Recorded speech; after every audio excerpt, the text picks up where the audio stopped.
পহেলা বৈশাখ নামে যে উৎসব আমাদের দেশে হয়, এটা শরিয়তের সাথে যে বিষয়টা সাংঘর্ষিক নয় শুধু ততটুকুই আমরা পালন করতে পারি, কিন্তু মঙ্গল প্রদীপ জ্বালানোর নাম করে ছেলে মেয়েদের অবাধ মেলামেশা, ছেলে মেয়ের গায়ে উল্কি এঁকে দিচ্ছে, গালে উল্কি এঁকে দিচ্ছে, তারপর পেঁচা, হনুমান ইত্যাদি মূর্তি, যে মূর্তির সাথে ইসলামের আকিদার একেবারে সংঘর্ষ আর কি, জি জি। মূর্তিকে ভেঙে মাটির সাথে মিশিয়ে দেওয়ার জন্য সৈয়দনা ইব্রাহিম এসেছেন এবং বিষ্ণু বলেছেন বুইস্তু আন উকাসসির আল মাজামির, আমি ওয়াল আসনাম, এই মূর্তি, ঢোল বাদ্য এগুলো ভেঙে দেওয়ার জন্য এসেছি।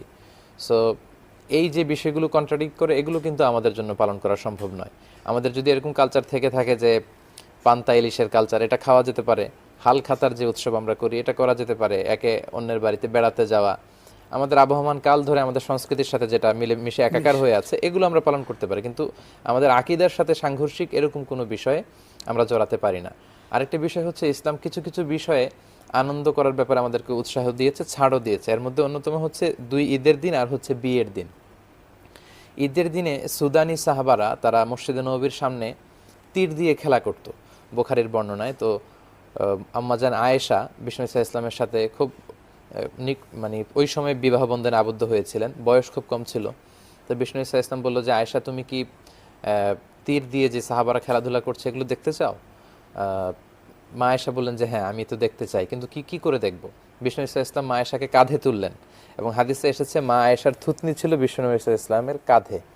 দীর্ঘ সময় তিনি পর্দা ফাঁকা করে তিনি খেলাধুলা দেখলেন এবং অনেকক্ষণ থাকার পর যখন তিনি ক্লান্ত অনুভব করছেন, বিষ্ণু বললেন যে তুমি কি আরও দেখতে চাও? মা আয়েশা বললেন যে না, আমি তৃপ্ত হয়েছি, আমি খেলা দেখেছি, আমি ক্লান্ত হয়ে গিয়েছি। বিষ্ণু ইসলামের কাঁধ থেকে তিনি নেমে আসলেন। এই যে স্বামী স্ত্রীর সুন্দর ভালোবাসা, এই রোমান্টিসিজম, স্বামী স্ত্রীর মধ্যে যে অন্তরঙ্গ ভালোবাসা, এটা কিন্তু ইসলাম উৎসাহ দেয়। এবং এই হাদিস থেকে আমরা বুঝতে পারলাম যে ঈদের দিন খেলাধুলা করা, একটু উৎসব করা, এটা জায়েজ। ছোট্ট ছেলেমেয়েরা গান গান করা, মিউজিক ছাড়া গান করা, কবিতা আবৃত্তি করা, খেলাধুলা করা, এটা জায়েজ। পাশাপাশি বিয়ের সময়ও উৎসব করা, আনন্দ করা, এটাও ইসলাম জায়েজ করেছে। বিষ্ণু ইসলাম বলেছেন যে আলিনুন নিকাহা বিদ্দুফুফ, তোমরা বিয়ের ঘোষণাটা দাফ বাজিয়ে ঘোষণা দিয়ে দাও। দাফ হচ্ছে এক ধরনের অ্যারাবিয়ান ব্যান্ড পার্টি, আমরা আমাদের দেশের ঢোলের সাথে পরিচিত, এটা কিন্তু ব্যবহার করা জায়েজ নেই। জি এটা জি। ব্যবহার করলে অন্তরে নেফাকে তৈরি হয়। ঢোল আর দাফের মধ্যে পার্থক্য হচ্ছে ঢোলের দুই দিক আটকানো থাকে, আর দাফের এক দিক থাকে আটকানো, আরেক দিক থাকে খোলা খোলা। থাকে। বিষ্ণুনবী যখন মক্কা থেকে মদিনাতে মাইগ্রেট করে হিজরত করে এসেছিলেন, মদিনাতে সানিয়াতুল ওয়াদা নামক জায়গায় মদিনাবাসীরা এই দফ বাজিয়ে বিষ্ণুনবীকে মানে গ্রহণ করেছে, অ্যাকসেপ্ট করেছে। তলা আল বদরু আলাইনা মিন সানিয়াতিল ওয়াদা। এই জন্য বিষ্ণুনবী বলেছেন যে আলিনুন নিকাহা বিদ্দুফুফ, বিয়ের ঘোষণাটা দফ ব্যান্ড পার্টি করে, দফের পার্টি করে